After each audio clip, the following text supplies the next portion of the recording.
बिस्मिल्लाहिर्रहमानिर्रहीम। अस्सलाम वालेकुम। A1 टीवी के साथ मैं हूं अदील मुमताज। शामिल करेंगे न्यूज़ हेडलाइन। वज़ीर-ए-आज़म शहबाज शरीफ का दौरा कराची, मज़ार कायद पर हाजिरी। शहबाज शरीफ ने मेहमानों की किताब में तासुरात कलमबंद किए।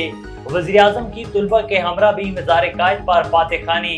वज़ीर-ए-आज़म ने नौजवानों से पाकिस्तान की खिदमत का हलफ लिया। कराची आमद पर गवर्नर और वज़ीर आला ने वज़ीर-ए-आज़म का इस्तकबाल किया। वज़ीर-ए-आज़म से वज़ीर आला सिंध की मुलाकात, तरक्याती मंसूबों और इंतजामी उमूर का भी जायजा। शहर सूद में मुमकिना कमी और गैर मुल्की सरमायाकारी की खबरें। पाकिस्तान स्टॉक एक्सचेंज तारीख की बुलंद तरीन सतह पर, इंडेक्स में 1000 से ज़ायद पॉइंट्स का इजाफा, 72,000 का संगे मील अबूर। ईरानी सदर 3 रोज़ा दौरा मुकम्मल करके वापस चले गए।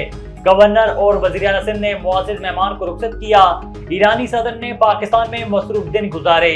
इब्राहिम रईसी ने सदर, वज़ीर आज़म और आर्मी चीफ से मुलाकात की। बामी ताल्लुकात को मज़ीद मजबूत बनाने के अज़्म का इयादा।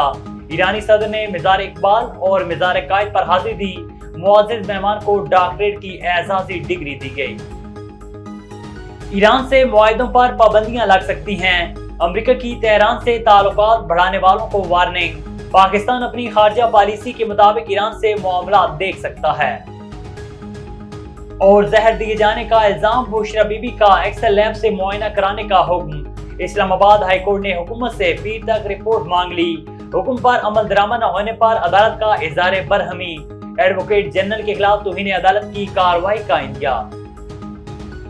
हेडलाइंस आपने जानी। A1 टीवी के न्यूज़ स्टूडियो से फिल वक्त इतना ही। मजीद खबरों और अपडेट्स के लिए देखते रहिए A1 टीवी।